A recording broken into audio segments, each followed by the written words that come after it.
নমস্কার, কেমন আছেন? আশা করি আপনারা খুবই ভালো আছেন। মিঠু কিচেন ব্লগসে আপনাদেরকে আবারও স্বাগত। আজকে আমি বাচ্চাকে আনতে যাচ্ছি স্কুল থেকে, তাই আমি রিক্সাতে বসে পড়েছি। তো স্কুলের পথ ধরে স্কুলে চলে এলাম। এসে দেখলাম যে বাচ্চাদের স্কুল ছুটি হয়ে গেছে। অনেকগুলো কিন্তু রোড ক্রস করে আসতে হয় এবং যেতেও হয়। তো আমার মেয়েকে নিয়ে আমি পার্কের রাস্তা ধরে বাড়ির দিকে রওনা দিলাম। এদিকে কিন্তু একটা শিবশক্তি মন্দিরও আছে। রাস্তাগুলো খুবই খোলামেলা, খুবই সুন্দর রাস্তাগুলো। এই দেখুন পাশে আঙ্গুর গাছও আছে।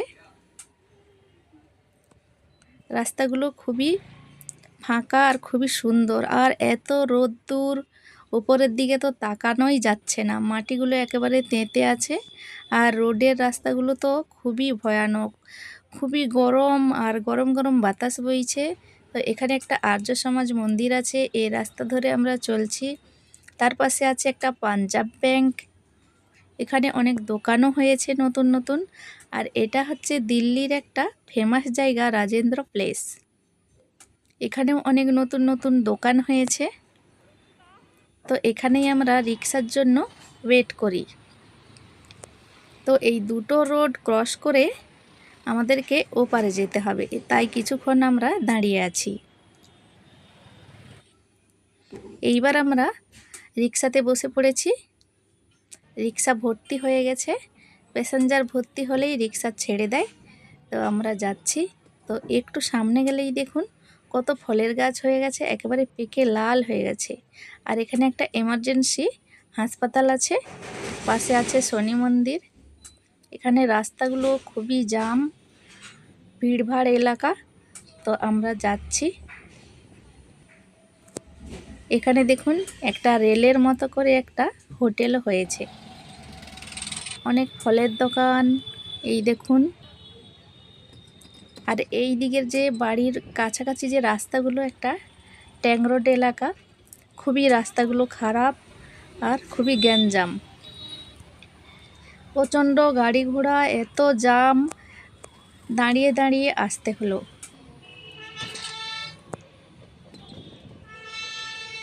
এই গরমে মাথায় রোদ্দুর নিয়ে আসা যাওয়া করতে হয় বাচ্চাদের নিয়ে। তো রাস্তাগুলো দেখুন কেমন ঢেউ খেলানো। এখন তো অল্প বৃষ্টি হচ্ছে ঠিক আছে, কিন্তু যখন পরে ভারী বৃষ্টি হবে তখন রাস্তাগুলোতে জল জমে যায়। তো আমরা এসে গেছি, বাড়ির কাছাকাছি এসে গেছি, রিক্সা থেকে নেমে পড়েছি। তো দুটো গলি পেরোলেই আমাদের বাড়ি। আমরা হেঁটে হেঁটে একটু যাচ্ছি। এদিকে তো রিক্সা আসা যাওয়া করে না। তো বাড়ি এসে গেছি। এসে তাড়াহুড়ো করে কিন্তু রান্নাটাও করতে হবে, তাই সজনে ডাঁটা নিয়ে নিয়েছি। ভালো করে ধুয়ে এভাবে করে ছোট ছোট করে কেটে নিয়েছি, আর একটা সুতো দিয়ে বেঁধে দিচ্ছি। আমি আগে থেকেই কিন্তু জল গরম করে চালটা দিয়েছিলাম। জলটা ফুটে উঠেছে, এবার এই ডাঁটাটা দিয়ে দেব।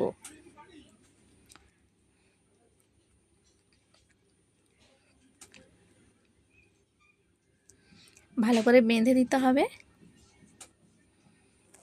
তো বেঁধে নিয়েছি। এইবার আমি হাঁড়ির ভিতরে দিয়ে দিচ্ছি ডাঁটাটা, সাথে কিন্তু দুটো টমেটো দিয়ে দিচ্ছি, দিয়ে ঢাকা দিয়ে দিয়েছি। আর এদিকে আমি সর্ষে তেল গরম করে আগে থেকে যে নুন আর হলুদ মাখিয়ে মাছগুলোকে রেখে গিয়েছিলাম, সেগুলোকে আমি ভেজে নিচ্ছি একটু লাল লাল করে।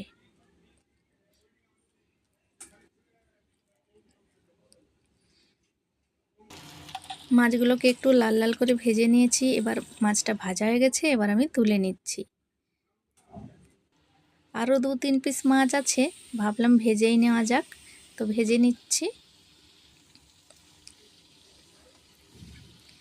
যেহেতু গরম পড়েছে, বেশি কিছু বানানো হবে না। এত রোদ্দুর মাথা নিয়ে এসেছি, এসেই এভাবে রান্না বান্না করে তাড়াতাড়ি করে গুছোতে হবে। মাছটাকেও লাল লাল করে আমি ভেজে নিচ্ছি। এপাশ ওপাশ উল্টে কিন্তু মাছটাকে ভেজে নিচ্ছি। তারপরে মাছ ভাজা হয়ে গেছে, আমি তুলে নিচ্ছি। আর এদিকে আমি মাছের যে একটা রেসিপি বানাবো তার জন্য নিয়ে নিয়েছি আধখানা কাঁচা আম। আমটা কিন্তু টক আছে।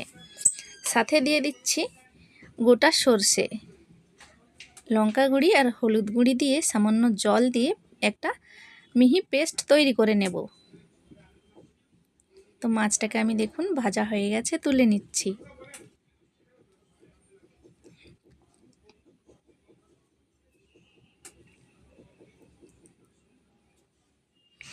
এই তেলের মধ্যেই কিন্তু আরও একটু অল্প সর্ষে তেল দিয়ে দিচ্ছি। আগে থেকে আমি কিছু লঙ্কা ভেজে রেখেছিলাম, একটা লঙ্কা ভাজা দিয়ে দিচ্ছি ফোড়নে। তারপরে দিয়ে দেব 5 ফোড়ন। চাইলে কিন্তু কালো জিরাটাও দেওয়া যায়। মশলা যে পেস্টটা করে রেখেছিলাম, মশলার পেস্টটাও দিয়ে দিয়েছি।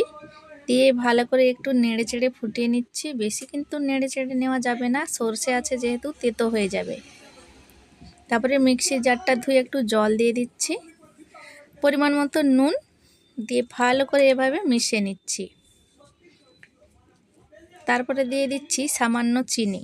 যেহেতু আমি মাছের একটা দারুণ রেসিপি বানাচ্ছি, এটা একটু টক টক ঝাল ঝাল হালকা মিষ্টি মিষ্টি হবে।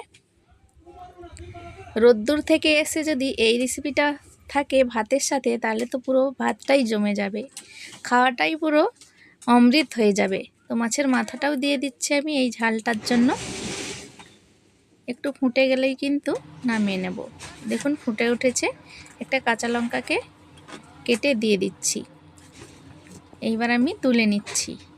এইভাবে আম দিয়ে সর্ষে দিয়ে মাছ দিয়ে ঝাল বানিয়ে দেখুন, খেতে অসাধারণ লাগবে। তো এদিকে আমার মাছের ঝালটা কমপ্লিট হয়ে গেছে। তারপরে যে আমি সজনে ডাঁটা ভাতে দিয়েছিলাম, সেগুলোকেও আমি একটা প্লেটে করে তুলে নিয়েছি। টমেটো থেকে ছালটাকে ছাড়িয়ে নিচ্ছি আর ডাঁটা থেকে সুতোটাকে ফেলে দিচ্ছি।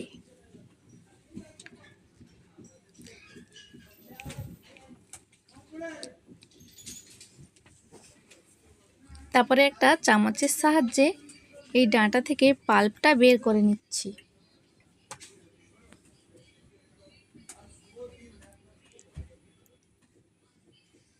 এইভাবে করে সবগুলো ডাঁটা থেকে পাল্প বের করে নেব। এগুলোকে এবার ফেলে দিচ্ছি।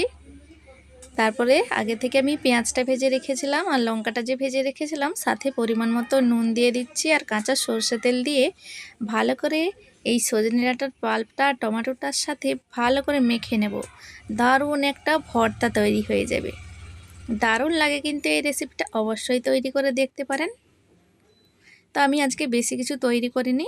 এই মাছের ঝাল হয়েছে, ভর্তা হয়েছে, আগে থেকে আমি কলমি শাক ভেজে রেখেছিলাম। তো আমি প্লেটের মধ্যে সাজিয়ে নিচ্ছি।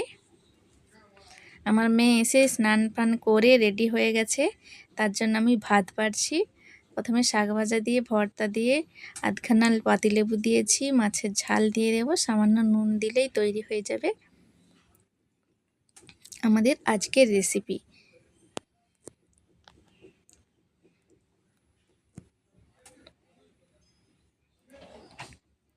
তাড়াতাড়ি করে কিন্তু আজকে আমি এই রেসিপিটাই তৈরি করেছি। তো ফ্রেন্ডস, আমার এই রেসিপিটা আপনাদের কেমন লাগলো কমেন্টে অবশ্যই জানাবেন। আর ভালো লাগলে লাইক কমেন্ট শেয়ার করে চ্যানেলটিকে সাবস্ক্রাইব করার অনুরোধ রইল। তো রেসিপিটি এখানেই শেষ করছি। ভালো